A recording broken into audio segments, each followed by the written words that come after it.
was scrolling last night, I came across a drag path video about the Etruscan gods. Even though there are still quite a lot of missing elements to our understanding and translating abilities of the Etruscan language, we know the names of so many of the gods, so let's meet a couple of them. This guy back here, this is Tinia or Tins. There's a couple of different ways to spell it, and he was the head of the Etruscan pantheon. He was the Etruscan equivalent to the Roman Jupiter or the Greek Zeus, and yes, he was in charge of thunder.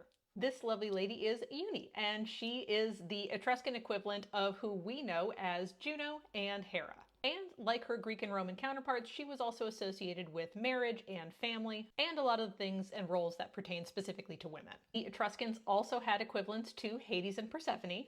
So this is where I get to introduce you to Aita here, who is essentially a Hades equivalent, and this is Persephone. There was also an Etruscan equivalent of Artemis, and her name was Artemis, or Artemi.